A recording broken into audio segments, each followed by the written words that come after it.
ఈ వీడియోలో మనం కంప్లీట్ చేయబోయే కాన్సెప్ట్ వచ్చేసి అబౌట్ ద పార్ట్నర్షిప్. సో ఇది it is not a part in Indian contract act. దీనికి మనకి ఇండియన్ పార్ట్నర్షిప్ యాక్ట్ ఉంది. ఇండియన్ పార్ట్నర్షిప్ యాక్ట్ 1932 ఉంది. మనకి ఇండియన్ కాంట్రాక్ట్ యాక్ట్ 1872లో ఉన్న బేసిక్ ప్రిన్సిపల్స్, అది కాంట్రాక్ట్ ఎలా ఫామ్ చేస్తాం, అగ్రిమెంట్స్ ఏంటి, అవన్నీ యాజ్ ఇట్ ఈస్ అలాగే ఉంటాయి ఇన్ ద పార్ట్నర్షిప్ యాక్ట్ కూడా. బట్ మనకి పార్ట్నర్షిప్ అనేది దానికి స్పెసిఫిక్గా ఒక యాక్ట్ అనేది ఫామ్ చేయడం ద్వారా మనకి ఇది స్పెషల్ కాంట్రాక్ట్స్ కిందకి వస్తుంది. Okay, so first starting with అసలు పార్ట్నర్షిప్ అంటే ఏంటో ఫస్ట్ మనం చూద్దాం. సో పార్ట్నర్షిప్ అనేది it is a relationship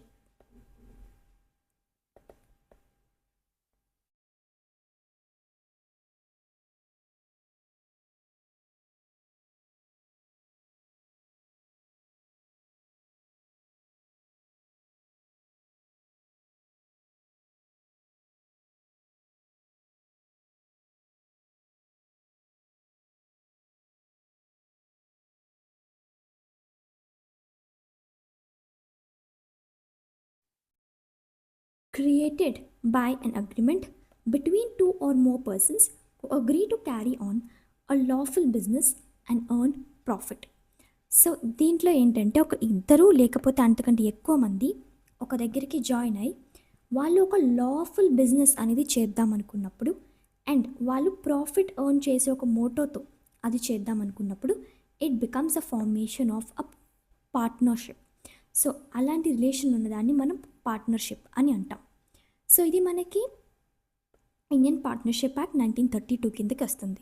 so ఇప్పుడు ఆ యాక్ట్లో మనకి సెక్షన్ 4లో క్లియర్గా మనకి they have explained what is a partnership. So అందులో ఏమని చెప్పారంటే partnership is the relation between persons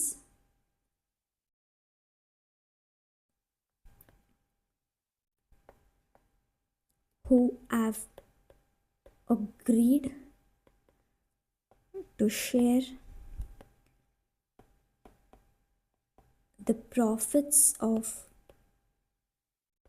a business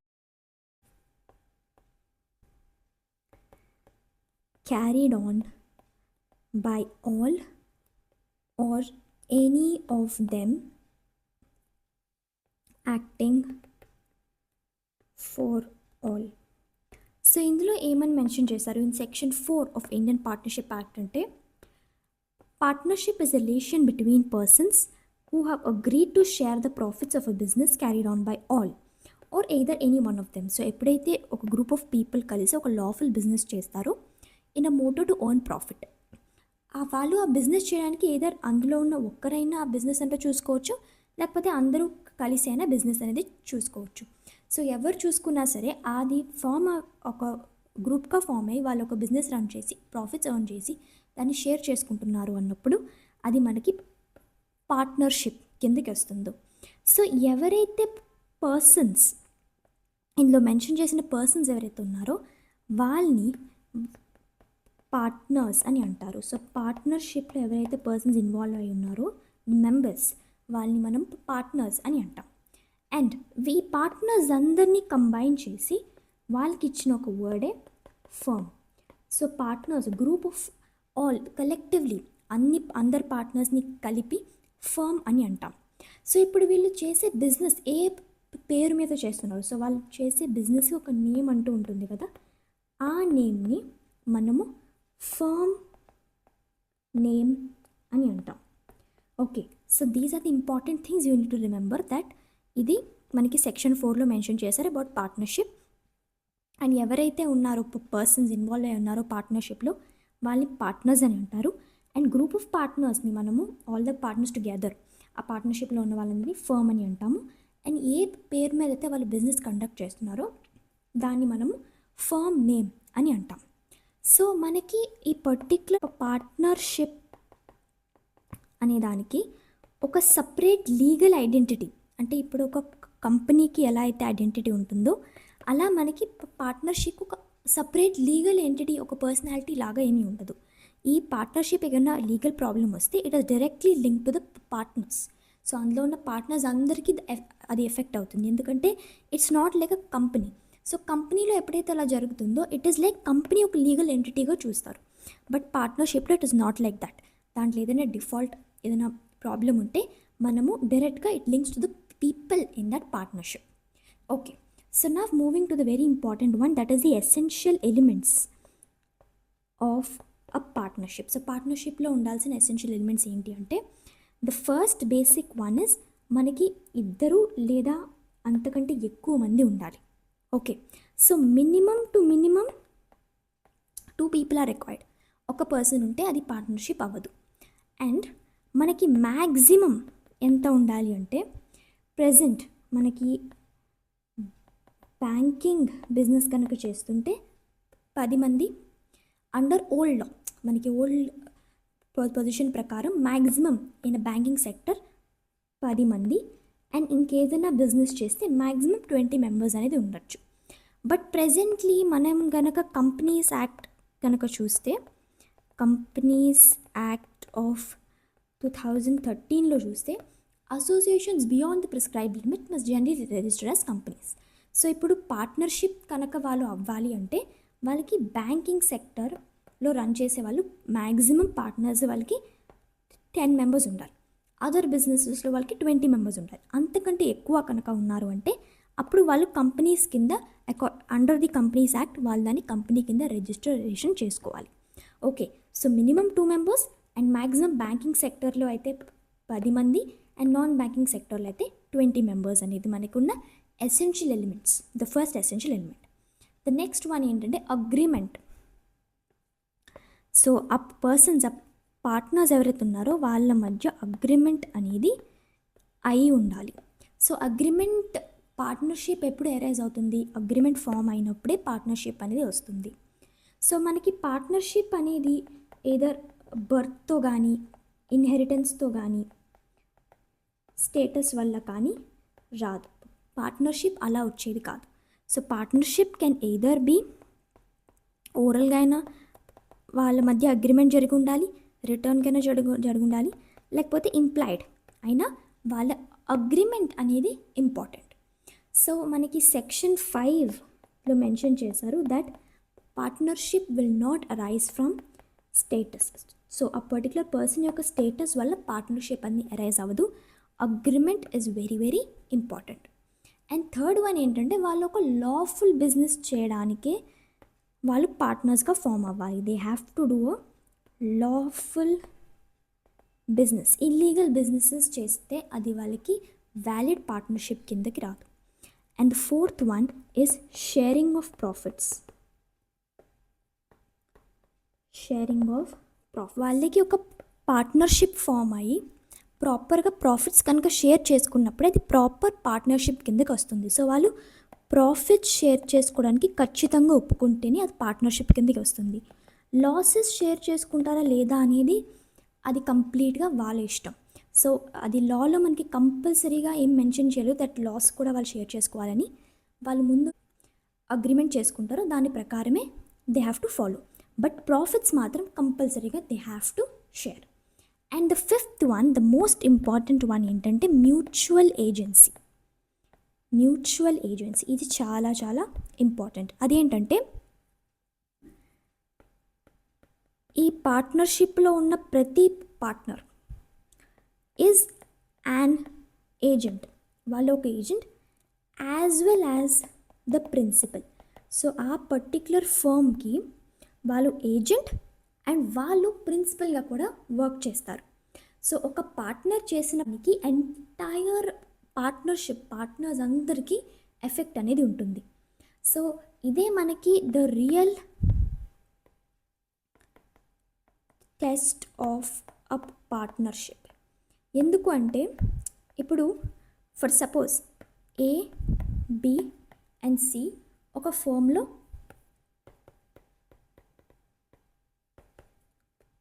partners. Okay, so ఇప్పుడు ఏదైనా ఒక అగ్రిమెంట్ చేసుకున్నారు విత్ థర్డ్ పార్టీ, ఈ పార్ట్నర్షిప్కి on this firm name third పార్టీతో కనుక అగ్రిమెంట్ చేసుకుంటే అది బి అండ్ సి మీద అది ఆల్రెడీ బైండింగ్ కిందకి వస్తుంది. సో వాళ్ళు సపరేట్గా they don't have to mention or వాళ్ళకి చెప్పాల్సిన అవసరం లేదు that I don't know, so I'm not a part of this partnership అని వాళ్ళు చెప్పడానికి వీల్లేదు. సో ఏ వర్క్ చేసినా సరే he is agent of this partnership and principal also. So ఆయన ఏ వర్క్ చేసినా సరే ఇది మ్యూచువల్ ఏజెన్సీ కిందకి వస్తుంది. So this is the very essential element of a partnership. So ఇదే మనకి రియల్ టెస్ట్ ఆఫ్ పార్ట్నర్షిప్ కింద కూడా వస్తుంది. So another important thing you need to remember here is the very important case that is Cox versus Hickman. అదేంటంటే, so దీని facts కనుక మనం చూస్తే ఫస్ట్ ఫ్యాక్ట్స్ ఏంటంటే, క్రెడిటర్స్ అనే వాళ్ళు ఎవరైతే ఉన్నారో వాళ్ళు ఈ కంపెనీ యొక్క, అంటే ఎవరైతే అప్పు తీసుకున్నారో వాళ్ళ యొక్క బిజినెస్ని సూపర్వైజ్ చేశారు. ఓకే, సో సూపర్వైజ్ చేసినప్పుడు ఇందులో వచ్చిన క్వశ్చన్ ఏంటి అంటే, సూపర్వైజ్ చేశారు కాబట్టి వాళ్ళు ఇందులోని ఆ క్రెడిటర్స్ అనేవారు ఈ పార్ట్నర్షిప్లోని పార్ట్నర్స్ కిందకి వస్తారు అనేది క్వశ్చన్. సో దీనికి మనకి జడ్జ్మెంట్ ఏమొచ్చిందంటే, నో, క్రెడిటర్స్ బిజినెస్ సూపర్వైజ్ చేసినంత మాత్రాన వాళ్ళు దానికి పార్ట్నర్స్ అవ్వరు. They did not carry on business as agents of one and other. So వాళ్ళు ఏ మ్యూచువల్ ఏజెన్సీ ద్వారా వాళ్ళ బిజినెస్ని వాళ్ళు చేయలేదు, వాళ్ళు సూపర్వైజ్ చేశారు అంతే. They are not liable to any of the things. So వాళ్ళు ఏజెంట్స్గా ఇది చేయలేదు కాబట్టి వాళ్ళు ఈ పార్ట్నర్షిప్ యొక్క పార్ట్నర్స్ కిందకి రారు. సో ఇందులో ఉన్న ప్రిన్సిపల్ ఏంటంటే, మ్యూచువల్ ఏజెన్సీ అనేది very very essential for the formation of a proper valid partnership. So ఒక ప్రాఫిట్ షేర్ చేసుకుంటే సరిపోదు పార్ట్నర్ అవ్వడానికి, వాళ్ళకి మ్యూచువల్ ఏజెన్సీ కూడా అనేది ఉండాలి. సో ఈ ప్రిన్సిపల్ని మనకి సెక్షన్ 4లో ఇన్కార్పొరేట్ చేశారు. ఓకే, సో విత్ దిస్ మనకి ఎసెన్షియల్ ఎలిమెంట్స్ ఆఫ్ పార్ట్నర్షిప్ అనేది కంప్లీట్ అవుతుంది. అది ఏంటి అంటే, mutual agency, sharing of profit is necessary, loss చేసుకున్నా చేసుకోకపోయినా అది వాళ్ళ ఇష్టం, లాఫుల్ బిజినెస్ వాళ్ళు చేయాలి, అండ్ అగ్రిమెంట్ అనేది చాలా ఇంపార్టెంట్, అండ్ ఎంతమంది మినిమం అంటే 2 members, మ్యాక్సిమం బ్యాంకింగ్ సెక్టర్లో అయింది, నాన్ బ్యాంకింగ్ సెక్టర్లో అయితే 20 members. So now moving to the difference between partnership and co-ownership. Partnership and co-ownership. So partnership is created by agreement and co-ownership is created by law or inheritance. And in partnership మనకి mutual agency ఉంటుంది. we have mutual agency, but here there is no mutual agency. And ఇక్కడ మనకి business is carried on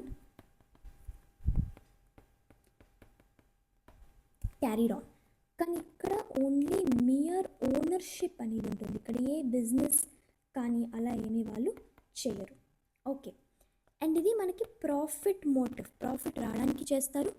ఇక్కడ ఏ profit Moto వాళ్ళ దగ్గర ఉండదు. So this is the difference between the partnership and co-ownership. So next, the difference between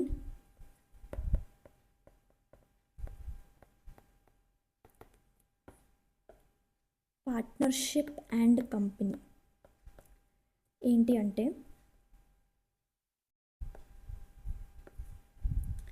so partnership అనే దానికి ఒక separate legal entity అనేది ఉండదు. ఇది ఒక సపరేట్ లీగల్ ఎంటిటీగా వాళ్ళు కన్సిడర్ చేయరు. బట్ కంపెనీని ఒక సపరేట్ లీగల్ ఎంటిటీగా కన్సిడర్ చేస్తారు. ఇందులో ఉన్న పార్ట్నర్స్కి అన్లిమిటెడ్ లయబిలిటీ అనేది ఉంటుంది. ఇక్కడ వాళ్ళకి లిమిటెడ్ లయబిలిటీ మాత్రమే ఉంటుంది. ఇక్కడ మ్యూచువల్ ఏజెన్సీ ఉంటుంది, ఇక్కడ మ్యూచువల్ ఏజెన్సీ అనేది ఉండదు. అండ్ ఇది మనకి పార్ట్నర్షిప్ యాక్ట్ కిందకి వస్తుంది. అండ్ ఇది మనకి కంపెనీస్ యాక్ట్ కిందకి వస్తుంది. So this is the difference between a partnership and a company. So next moving to the difference between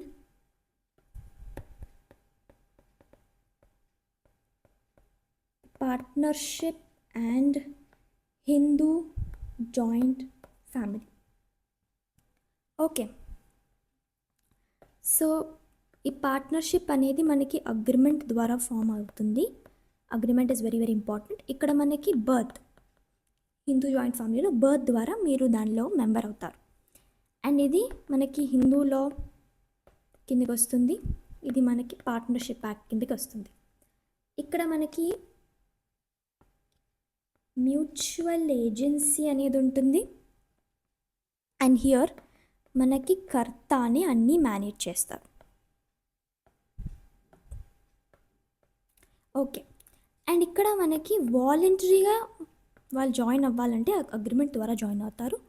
but ఇక్కడ మనకి దీంట్లో మెంబర్షిప్ అనేది పుట్టుక ద్వారానే వస్తుంది.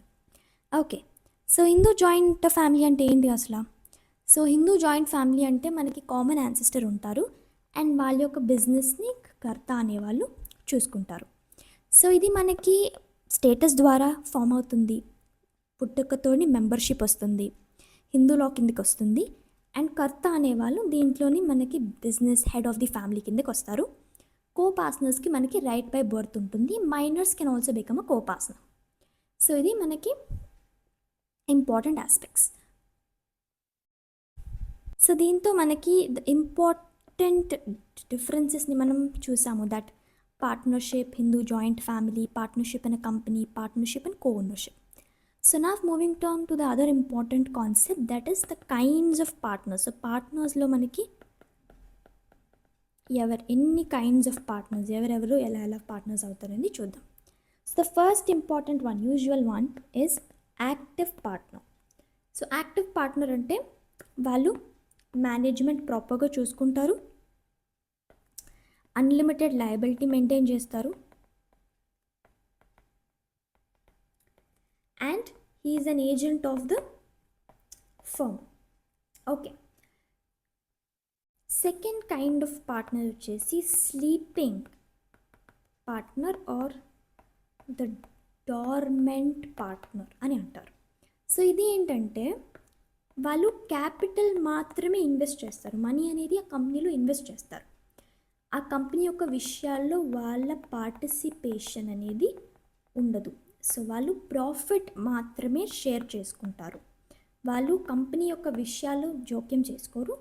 Only the thing they do to become a partner ఏంటంటే వాళ్ళు దాంట్లో క్యాపిటల్ మనీ అనేది ఇన్వెస్ట్ చేస్తారు. So they are liable to third parties. Unlimited liability ఉండదు, but they are liable to the third parties.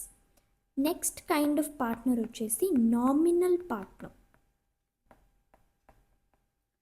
So nominal partner అంటే వాళ్ళు వాళ్ళ name వాడుకోవడానికి అలౌ చేస్తారు. వాళ్ళు ఇందులో ఇన్వెస్ట్ చేయడం అనేది ఏమీ ఉండదు. But still be liable to outsiders. ఇక్కడ లయబిలిటీ అనేది లేకపోవడం అనేది ఉండదు. బట్ వీళ్ళు వాళ్ళ నేమ్ని వాడుకోవడానికి మాత్రం వాళ్ళు పర్మిషన్ ఇస్తారు. వాళ్ళు ఎటువంటి ఇన్వెస్ట్మెంట్స్ పెట్టరు.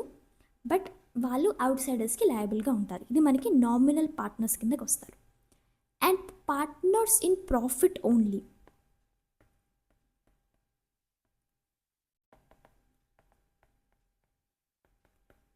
పార్ట్నర్స్ ఇన్ ప్రాఫిట్ ఓన్లీ అంటే వీళ్ళు ప్రాఫిట్స్ షేర్ చేసుకోవడానికి మాత్రమే వస్తారు. అండ్ లాస్ అనేది వాళ్ళు యూజువల్గా షేర్ చేసుకోరు. అంటిల్ అన్లెస్ ఇఫ్ అగ్రీడ్ వాళ్ళు లాసెస్ అనేది వాళ్ళు షేర్ చేసుకోరు. But still they are also liable to outsiders. But the only thing is that వాళ్ళు ఓన్లీ ప్రాఫిట్ షేర్ చేసుకోవడానికి మాత్రమే ఒప్పుకుంటారు. And the fifth person is the minor partner. So ఈ minor partner అనేది మనకి సెక్షన్ 30లో mention చేశారు. That a minor cannot become a full partner. Minor అనే వాళ్ళు ఫుల్ పార్ట్నర్గా మనకి వర్క్ చేయలేరు. బట్ వాళ్ళు ప్రాఫిట్స్ షేర్ చేసుకోవడానికి హీ ఈజ్ ఎలిజిబుల్, అండ్ వాళ్ళు అకౌంట్స్ ఇన్స్పెక్ట్ చేయడానికి కూడా దర్ ఎలిజిబుల్. అండ్ వాళ్ళ లయబిలిటీ వచ్చేసి వాళ్ళ షేర్ ఎంత ఉందో అంతవరకే వాళ్ళ లయబిలిటీ. అన్లిమిటెడ్ లయబిలిటీ అనేది వాళ్ళకి ఉండదు. సో వాళ్ళు ఎప్పటికీ ఫుల్ పార్ట్నర్ అవ్వలేరు. వాళ్ళు మైనర్గా ఉన్నంత వరకు ఫుల్ పార్ట్నర్ అవ్వలేరు. బట్ వాళ్ళు పార్ట్నర్గా ఉండొచ్చు అండ్ ఆ ప్రాఫిట్ని షేర్ చేసుకోవచ్చు అండ్ అకౌంట్స్ని కూడా వాళ్ళు చెక్ చేయొచ్చు. అప్పుడు వాళ్ళకి ఓన్లీ లయబిలిటీ ఎప్పుడు వస్తుంది? Limited to his share. వాళ్ళ షేర్ వరకు ఏదైనా వాళ్ళు లయబుల్గా ఉంటే అది మాత్రమే వాళ్ళు లయబుల్, కానీ వాళ్ళకి అన్లిమిటెడ్ లయబిలిటీ అనేది ఉండదు. సో ఒకవేళ వాళ్ళు మెజారిటీ కనుక మైనర్కి వచ్చిందంటే వితిన్ 6 months వాళ్ళు ఇందులో ఉండాలా వద్దా అని ప్రాపర్గా వాళ్ళు మెన్షన్ చేయాలి. They have to make a note that I want to continue as a partner in this firm or not అని వాళ్ళు క్లియర్గా అందరికీ చెప్పాలి. So that is the thing for a minor partner. Okay, 6th one is the partner by holding out, which is mentioned in section 28. So if a person represents himself as a partner or knowingly allows the others to represent him, he becomes liable. So ఇప్పుడు మనం ఈ holding out అనే కాన్సెప్ట్ని already ఏజెన్సీలో complete చేసాం. How they become an agent by necessity, holding out, estoppel అవన్నీ చూసాం. So అలాంటి ఒక కాన్సెప్ట్ ఇక్కడ partner by holding out. So వాళ్ళు పార్ట్నర్గా చెప్పినప్పుడు, బయటకి రిప్రజెంట్ చేసినప్పుడు, లేకపోతే వేరే వాళ్ళు వాళ్ళని పార్ట్నర్ అని చెప్పినప్పుడు, వాళ్ళు దాన్ని ఒప్పుకున్నప్పుడు వాళ్ళు పార్ట్నర్ బై హోల్డింగ్ అవుట్ అవుతారు అండ్ వాళ్ళు లయబుల్గా కూడా ఫామ్ అవుతారు. ఓకే, సో ఇప్పుడు ఏ అనే వ్యక్తి ఆ పర్టిక్యులర్ ఫర్మ్ యొక్క లెటర్ హెడ్ మీద ఆయన నేమ్ వాడుకోవడానికి ఒప్పుకున్నారనుకోండి, అండ్ కస్టమర్కి సప్లై చేశారనుకోండి గూడ్స్, అప్పుడు ఏ అనేవాళ్ళు లయబుల్ అవుతారు. సో ఇది మనకి బై హోల్డింగ్ అవుట్ వాళ్ళు లయబుల్ అవుతారు, ఎందుకంటే వాళ్ళు ఆ నేమ్ అక్కడ వేయడానికి ఒప్పుకున్నారంటే వాళ్ళు పార్ట్నర్ అని వాళ్ళని వాళ్ళు రిప్రజెంట్ చేసుకుంటున్నారు అని దాన్ని అర్థం. సో దీంతో మనకి డిఫరెంట్ కైండ్స్ ఆఫ్ పార్ట్నర్స్ అనేది కంప్లీట్ అవుతుంది.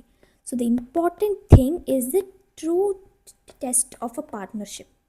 సో ప్రాపర్ పార్ట్నర్షిప్కి test is mentioned in section 6. అదేంటంటే కోర్ట్ అనేది ఎప్పుడు కన్సిడర్ చేసేది రియల్ రిలేషన్షిప్ ఉండాలి, and agreement is very very important, and వాళ్ళ కాండక్ట్ ఎలా ఉందని చెక్ చేస్తారు, అండ్ మ్యూచువల్ ఏజెన్సీ కూడా ఉండాలి. సో నాట్ జస్ట్ ఒక గ్రూప్ ఆఫ్ పీపుల్ ప్రాఫిట్ కోసం ఒక దగ్గరికి వస్తే అది పార్ట్నర్షిప్ అయిపోదు. పార్ట్నర్షిప్ అవ్వాలంటే వాళ్ళ మధ్య ఒక రియల్ రిలేషన్షిప్ ఉండాలి, అగ్రిమెంట్ అనేది ఉండాలి, కాండక్ట్ ఉండాలి, అండ్ మ్యూచువల్ ఏజెన్సీ అనేది ఉండాలి. రియల్ రిలేషన్షిప్ ఉండాలి, అగ్రిమెంట్ ఉండాలి, కాంటాక్ట్ ఉండాలి, అండ్ మ్యూచువల్ రిలేషన్షిప్ కూడా ఉండాలి. అప్పుడే అది పార్ట్నర్షిప్ అని వస్తుంది. నాట్ జస్ట్ ప్రాఫిట్ షేర్ చేసుకున్నంత మాత్రాన వాళ్ళకి పార్ట్నర్షిప్ అనేది రాదు. So now moving to the next important concept, that is the partnership deed. So a written agreement should contain. So partnership deed ante a proper written agreement containing the firm name, వాళ్ళు చేసే nature of business, capital. So ఇదంతా మనకి written agreement should contain all these things, that is the firm name, nature of business, the capital, and profit sharing ఎలా జరుగుతుంది అని, salary ఏంటి అని, interest, admission,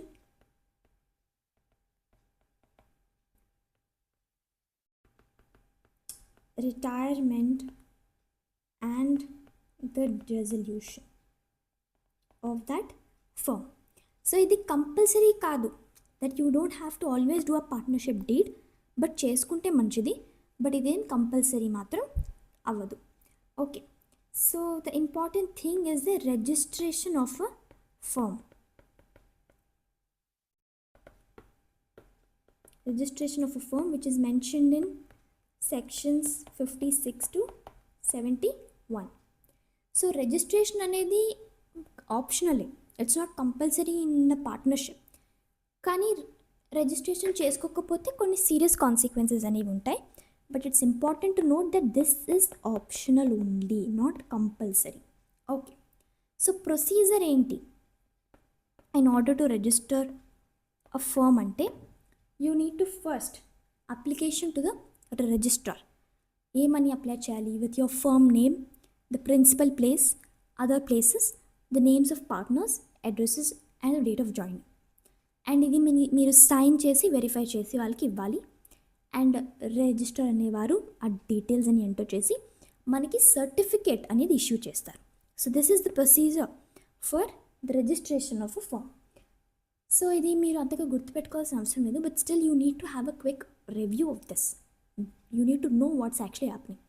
so బేసిక్గా మీరు అప్లికేషన్ అనేది ఇస్తారు రిజిస్ట్రార్కి విత్ వాట్, మీ ఫర్మ్ నేమ్, మీరు ఎక్కడ ప్రిన్సిపల్గా వర్క్ చేస్తారు అండ్ ఇంకే ప్లేసెస్లో మీరు వర్క్ చేస్తారు, అండ్ మీ ఫర్మ్లోని ఎవరెవరు ఉన్నారు, ఆల్ ద పార్ట్నర్స్ అండ్ వాళ్ళ యొక్క అడ్రసెస్, అండ్ మీరు ఏ డేట్లో జాయిన్ అవ్వారు అవన్నీ మీరు మెన్షన్ చేసి ప్రాపర్గా సైన్ చేసి వెరిఫై చేసి వాళ్ళకి ఇవ్వాలి.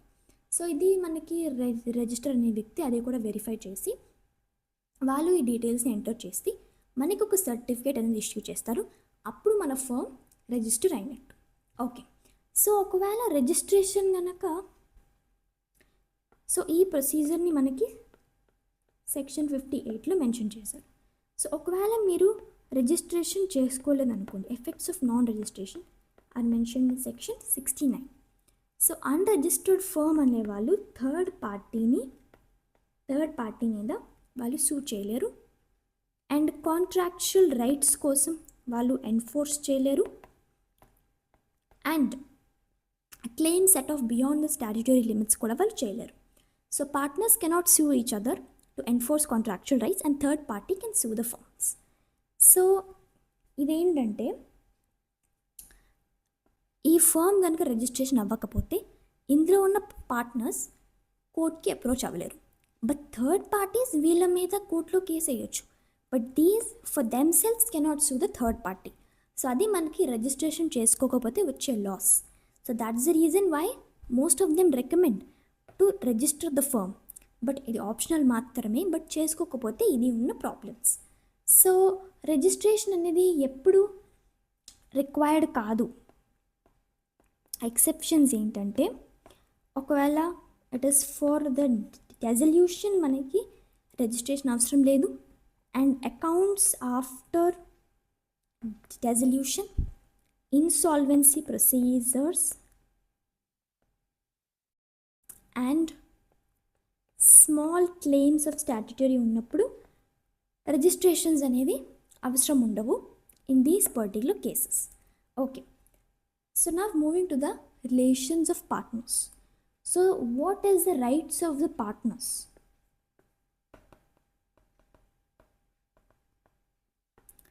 Rights of the partners, ఇది మనకి సెక్షన్ 9 to 17లో మెన్షన్ చేశారు. అది ఏంటి? First one is right to participate. So every partner participate చేయొచ్చు, ఇది మనకి సెక్షన్ 12లో మెన్షన్ చేశారు. And right to consultation. So ఆ ఫర్మ్లో ఏదైనా ఇంపార్టెంట్ నిర్ణయం తీసుకుంటున్నారు అన్నప్పుడు అందరినీ consent is very very important, అందరి consent is important. And equal profits, అందరికీ ఈక్వల్ ప్రాఫిట్స్ అనేది షేర్ చేసుకోవచ్చు అకార్డింగ్ టు సెక్షన్ 13. ఒకవేళ వాళ్ళు కనుక ఒక రేషియో కనుక అనుకొని ఉంటే అలా కూడా వాళ్ళు చేసుకోవచ్చు. And next one is interest in capital. Interest on capital కూడా వాళ్ళు తీసుకోవచ్చు ఒకవేళ అగ్రిమెంట్ అయినప్పుడు అలా అనుకున్నప్పుడు. అండ్ ఇంట్రెస్ట్ ఆన్ అడ్వాన్సెస్ కూడా తీసుకోవచ్చు 6% per annum. అండ్ వాళ్ళు అకౌంట్స్ని right to inspect the books. So accounts అవన్నీ కూడా వాళ్ళు ఇన్స్పెక్ట్ చేసే రైట్ వాళ్ళకు ఉంటుంది. అండ్ వాళ్ళకి ఇండెమ్నిటీ అనేది ఉంటుంది. అంటే the firm indemnifies the partner. So పార్ట్నర్కి ఏమైనా లాస్ వస్తే ఫర్మ్ వాళ్ళకి ఇండెమ్నిఫై చేసే ఒక రైట్ కూడా ఆ ఫర్మ్కి, ఆ పార్ట్నర్కి ఉంటుంది. సో నా ఇప్పుడు రైట్స్ ఆఫ్ చూసాము. నా duties of partners. Duties of partners is mentioned according to section 9. ఏంటి అంటే వాళ్ళు ఏదైనా వర్క్ చేసినప్పుడు గుడ్ ఫెయిత్తో చేయాలి. సెక్షన్ 10 ప్రకారము indemnity firm for fraud. They have to indemnify the firm for fraud. ఒకవేళ వీరు ఏదైనా ఫ్రాడ్ చేసినప్పుడు వాళ్ళు ఫర్మ్కి దాన్ని కంపెన్సేట్ చేయాలి. సెక్షన్ 11 ప్రకారము they have to follow the agreement partnership చేసుకున్నప్పుడు అగ్రిమెంట్ ఏదైతే ఉంటుందో దాన్ని వాళ్ళు ఫాలో చేయాలి. And they need to act diligently. And వాళ్ళు లాసెస్ కూడా షేర్ చేసుకోవాలి. సో ఇది కంపల్సరీ కాదు, but still it is their duty to share the losses. And section 16 ప్రకారము they have to have an account for the secret profits and their personal gains and the competing business. So competing business యొక్క accounts అవన్నీ కూడా వాళ్ళ దగ్గర ఉండాలి. Next important concept వచ్చేసి incoming partner.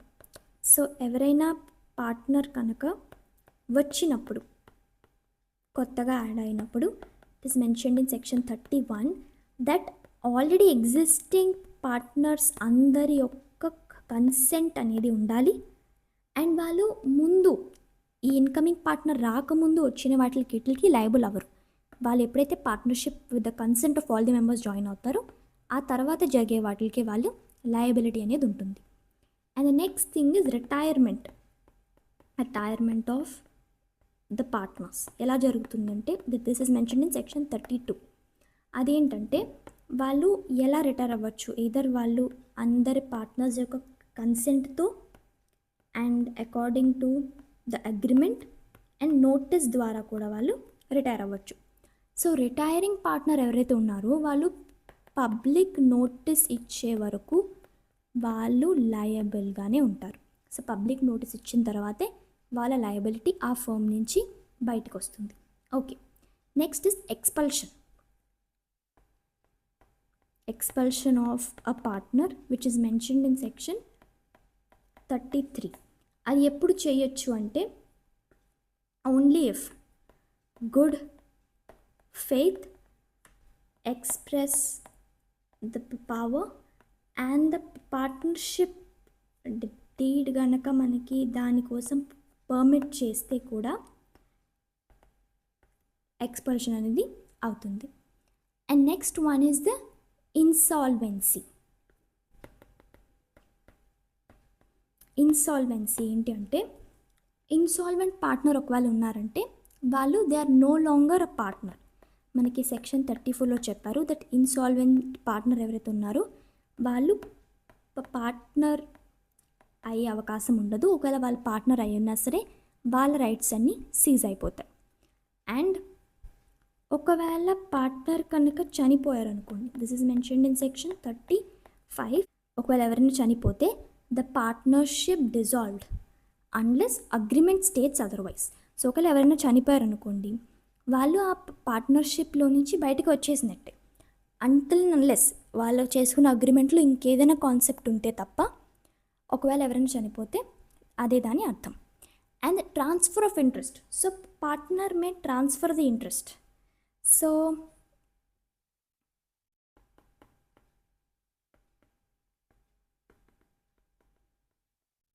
which is mentioned in section 29.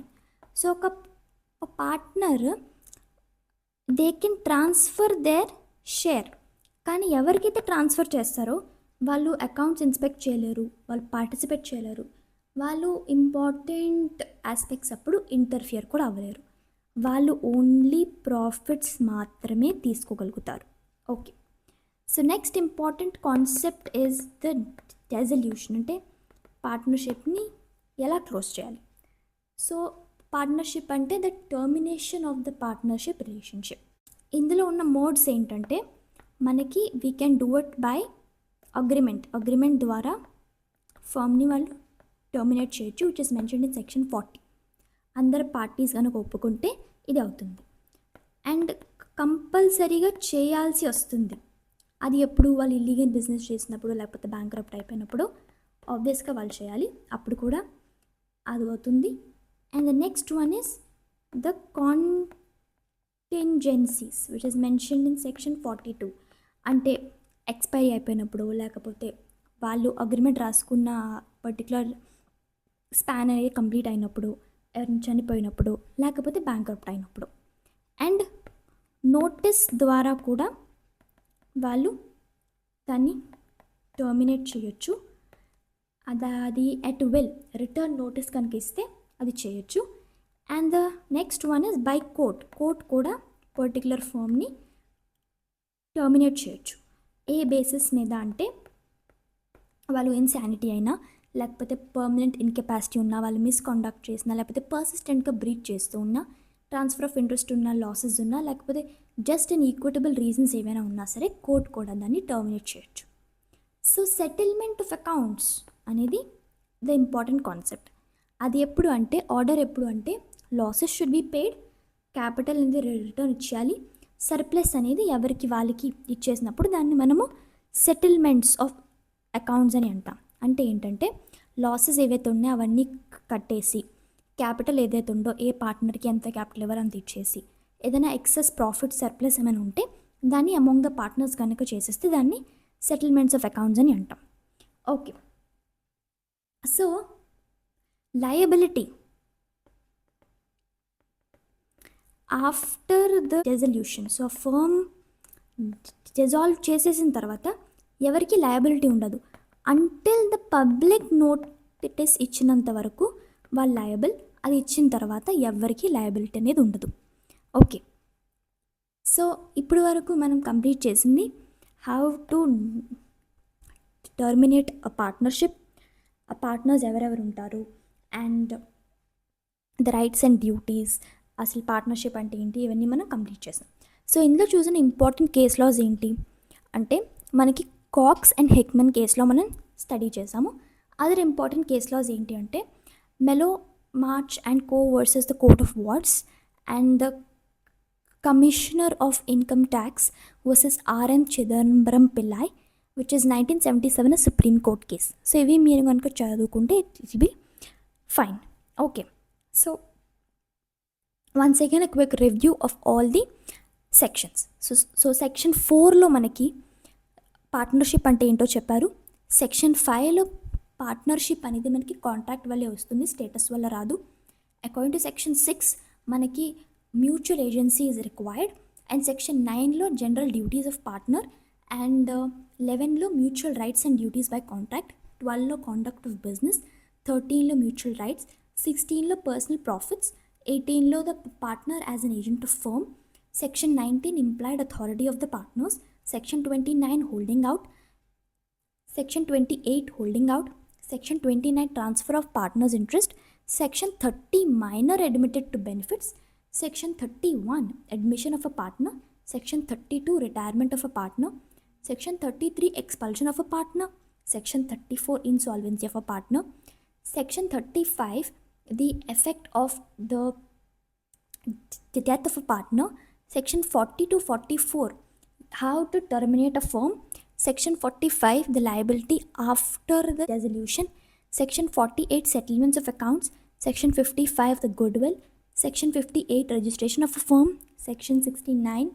registration చేసుకోకపోతే ఏమవుతుంది, and section 72 is about the public notice. So with this మనకి the Indian Partnership Act a quick overview of the 1932 అనేది కంప్లీట్ అవుతుంది.